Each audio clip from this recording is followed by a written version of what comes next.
আসসালামু আলাইকুম ভিউয়ার্স, জানিয়ে দিব এই মুহূর্তে পাওয়া সর্বশেষ ইসরায়েল এবং ফিলিস্তিন যুদ্ধের সংবাদ শিরোনাম। শুরুতেই শিরোনাম, এরপরেই বিস্তারিত। শুরুতেই জানিয়ে দিব, আলহামদুলিল্লাহ, লেবানন থেকে ইসরায়েলে বৃষ্টির মতো রকেট ছুড়ছে হিজবুল্লাহ, ভয়ে আতঙ্কে যুদ্ধবিরতির ডাক ইসরায়েলের। এরপরেই জানিয়ে দিব, ইরান যুক্তরাষ্ট্র পাল্টাপাল্টি হুমকিতে উত্তপ্ত মধ্যপ্রাচ্য, যে কোনো সময় যুদ্ধে জড়াতে পারে যুক্তরাষ্ট্র ইরান। এরপরেই জানিয়ে দেব, অবরুদ্ধ গাজায় দখলদার ইসরায়েলি বাহিনীর হামলার নিন্দা জানিয়ে ইসরায়েলের সঙ্গে দীর্ঘদিনের চুক্তি বাতিল করল কেরালার প্রতিষ্ঠান।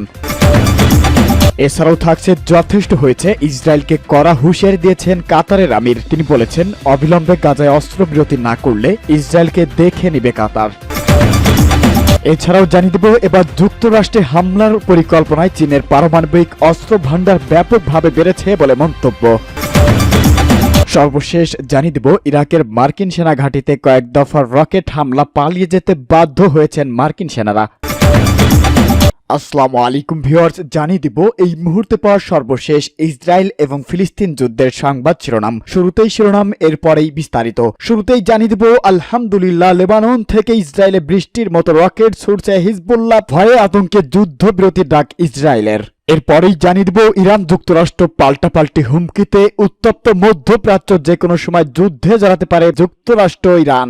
এরপরেই জানিয়ে দিব, অবরুদ্ধ গাজায় দখলদার ইসরায়েলি বাহিনীর হামলার নিন্দা জানিয়ে ইসরায়েলের সঙ্গে দীর্ঘদিনের চুক্তি বাতিল করল কেরালার প্রতিষ্ঠান। এছাড়াও থাকছে, যথেষ্ট হয়েছে, ইসরায়েলকে কড়া হুঁশিয়ারি দিয়েছেন কাতারের আমির। তিনি বলেছেন, অবিলম্বে গাজায় অস্ত্রবিরতি না করলে ইসরায়েলকে দেখে নেবে কাতার। এছাড়াও জানিয়ে দেব, এবার যুক্তরাষ্ট্রে হামলার পরিকল্পনায় চীনের পারমাণবিক অস্ত্র ভান্ডার ব্যাপকভাবে বেড়েছে বলে মন্তব্য। সর্বশেষ জানিয়ে দেব, ইরাকের মার্কিন সেনা ঘাঁটিতে কয়েক দফার রকেট হামলা, পালিয়ে যেতে বাধ্য হয়েছেন মার্কিন সেনারা। লেবানন থেকে ইসরায়েলে বৃষ্টির মতো রকেট ছুড়ছেন হিজবুল্লাহ। ইসরায়েলের উত্তর অঞ্চলে দুটি ক্ষেপণাস্ত্র ছড়ে ইরান সমর্থিত লেবাননের সশস্ত্র গোষ্ঠী হিজবুল্লাহ। এরপর দিনভর থেমে থেমে ইসরায়েলি ভূখণ্ডে আঘাত হেনেছেন হিজবুল্লাহর রকেট ও ক্ষেপণাস্ত্র। কাতার ভিত্তিক সংবাদ মাধ্যম আল জাজিরার খবর অনুসারে স্থানীয় সময় বিকেল 5:30টার দিকে উত্তর ইসরায়েলে বৃষ্টির মতো রকেট নিক্ষেপ করেছে হামাসের লেবানন শাখার সদস্যরা। ইসরায়েলের প্রতিরক্ষা বাহিনী IDF জানিয়েছেন, বিকেলে লেবানন থেকে উত্তর অঞ্চলে নাহারিয়া শহর ও এর কাছাকাছি সীমান্ত এলাকায় প্রায় 20টি রকেট ছোড়া হয়েছে। এই হামলার কিছুক্ষণ আগে উত্তর অঞ্চলে হিজবুল্লাহ ছোড়া অন্তত 6টি রকেট আশ্রে পড়েছেন বলে জানায় IDF। এ সময় উত্তর ইসরায়েলের কয়েকটি শহরের রকেট হামলা সাইরেন বাজিয়ে বাসিন্দাদের সতর্ক করে দেওয়া হয়। টাইমস অব ইসরায়েলের প্রতিবেদনে বলা হয়েছে, হামাসের লেবানন শাখার উত্তর ইসরায়েল রকেট হামলা চালিয়েছেন বলে দায় স্বীকার করেছেন গাজার ক্ষমতাসীন এই গোষ্ঠীটি। এক বিবৃতিতে হামাস বলেছেন, তাদের লেবানন শাখার সদস্যরা ইসরায়েলের নাহারিয়া ও শ্লোমি শহরে 30টির মতো রকেট নিক্ষেপ করেছে। IDF বলেছেন, হিজবুল্লাহ ছোড়া একটি প্রজেক্টাইল বাধা দিয়েছেন আকাশ প্রতিরক্ষা ব্যবস্থা আয়রন ডোম, আর বাকি 5টি উন্মুক্ত স্থানে পড়েছেন, তবে এতে কোনো ক্ষয়ক্ষতি কিংবা প্রাণহানির ঘটনা ঘটেনি। বিকেলের দিকে লেবানন থেকে নিক্ষেপ করা ট্যাঙ্ক বিধ্বস্তি একটি ক্ষেপণাস্ত্র উত্তর অঞ্চলে জারিতে শহরের আঘাত হেনে। এ সময় জারিতে সীমান্তের এলাকায় গোলাগুলির শব্দ শোনা গেছে বলে জানিয়েছেন IDF। লেবানন যেসব এলাকা থেকে রকেট, ক্ষেপণাস্ত্র ও বন্দুক হামলা হয়েছে সেসব এলাকায় লক্ষ্য করে গোলাবর্ষণ চালাচ্ছে IDF। অন্যদিকে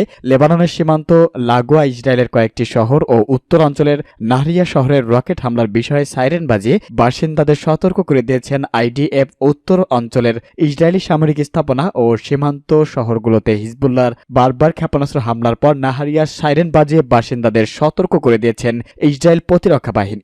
ইসরায়েলের সঙ্গে দীর্ঘদিনের চুক্তি বাতিল করল কেরালার প্রতিষ্ঠান। অবরুদ্ধ গাজার দখলদার ইসরায়েল বাহিনীর হামলার প্রতিবাদে দেশটির পুলিশের কাছে ইউনিফর্ম বিক্রির চুক্তি বাতিল করেছেন ভারতের কেরালা ভিত্তিক পোশাক প্রস্তুতকারক প্রতিষ্ঠান মারিয়ান অ্যাপারেল। বার্তা সংস্থা AFPর প্রতিবেদনে এই তথ্য জানানো হয়েছে। গাজার নির্বিচারে ইসরায়েলি হামলার প্রেক্ষাপটে এই সিদ্ধান্ত নেওয়া হয়েছে বলে জানিয়েছেন মারিয়ান অ্যাপারেলার। প্রতিষ্ঠানটি আরও জানিয়েছেন, তারা 2015 সাল থেকে শুরু করে এখন পর্যন্ত ইসরায়েলি পুলিশকে প্রায় 1 লাখের মতো ইউনিফর্ম সরবরাহ করেছেন। প্রতিষ্ঠানটির ব্যবস্থাপনা পরিচালক টমাস ওলিকাল বলেন, ইসরায়েলের পুলিশের কাছে ইউনিফর্ম বিক্রির চুক্তি বাতিল একটি নৈতিক সিদ্ধান্ত।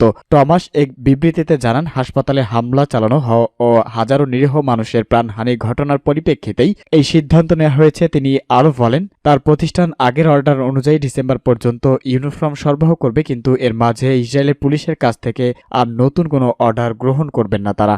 যথেষ্ট হয়েছে, ইসরায়েলকে কড়া হুঁশিয়ারি কাতারের আমিরের।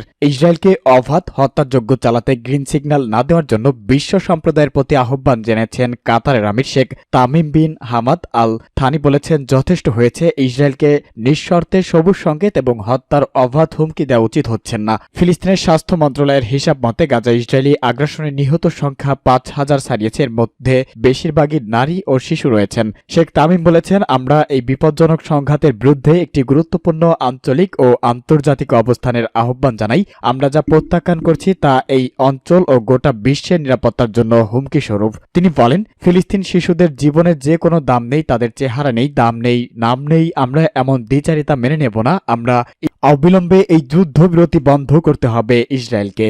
যুক্তরাষ্ট্রে আঘাত হানার জন্য চীনের পারমাণবিক অস্ত্র ভাণ্ডার ব্যাপক হারে বেড়েছেন। যুক্তরাষ্ট্রের প্রতিরক্ষা দপ্তর পেন্টাগন প্রকাশিত একটি বার্ষিক প্রতিবেদনে চীনের পারমাণবিক অস্ত্র ভাণ্ডারে ব্যাপকভাবে বৃদ্ধি পাওয়ার তথ্য জানানো হয়েছে। পেন্টাগন বলেছেন, চীনের হাতে এখন প্রায় ৫০০টি অপারেশনাল এয়ার ওয়ারহেড রয়েছেন। ২০৩০ সালের মধ্যে দক্ষিণ এশিয়ার দেশটি এই অস্ত্রাগার দ্বিগুণ করে ১,০০০ ওয়ারহেড মজুত করার আশা করছেন। তবে চীনা নো ফার্স্ট স্ট্রাইক অর্থাৎ আগে হামলা না করার নীতিতেই প্রতিশ্রুতিবদ্ধ রয়েছেন বলেও পেন্টাগনের প্রতিবেদনে বলা হয়েছে। প্রতিবেদনে আরও দাবি করা হয়েছে, চীনের অস্ত্র ভাণ্ডার যেভাবে বৃদ্ধি পেয়েছে তা আগের অনুমানকে ছাড়িয়ে গেলেও বেইজিং সেই মজুদ এখনও রাশিয়া ও যুক্তরাষ্ট্রের চেয়েও কম। মার্কিন কর্মকর্তারা বলেছেন, বেইজিং সম্ভবত ২০২২ সালে ৩টি নতুন ক্লাস্টার ক্ষেপণাস্ত্র সাইট নির্মাণ শেষ করেছেন। এই ক্ষেত্রগুলোর মধ্যে অন্তত ৩০০টি নতুন ইন্টারকন্টিনেন্টাল ব্যালিস্টিক ক্ষেপণাস্ত্র আইসিবিএম সাইল রয়েছেন। মূলত আইসিবিএম হলো এমন ব্যালিস্টিক ক্ষেপণাস্ত্র যার সর্বনিম্ন প্রায় ৫,০০০ থেকে ৫০০ কিলোমিটার ৩,০৪০ মাইল পাড়ি দিয়ে আঘাত হানতে পারে। মূলত পারমাণবিক অস্ত্র বহরের জন্যই এ ধরনের ক্ষেপণাস্ত্র ডিজাইন করা হয়ে থাকে। কিছু আইসিবিএম আবার ১০,০০০ কিলোমিটার ৬,২০০ মাইল বা তার বেশি দূরে আঘাত হানতে সক্ষম, সূত্র বিবিসি নিউজের। ইরাকে মার্কিন সেনা ঘাঁটিতে কয়েক দফায় রকেট হামলা।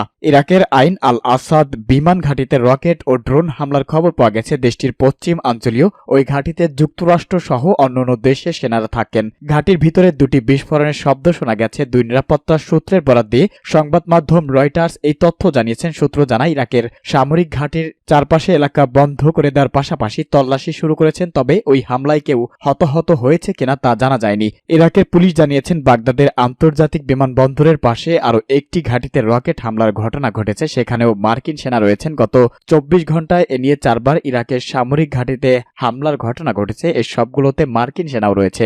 এদিকে দখলদার ইসরায়েল বাহিনী আগ্রাসনের গাজা উপত্যকা এখন ধ্বংস স্তূপে পরিণত হয়েছে।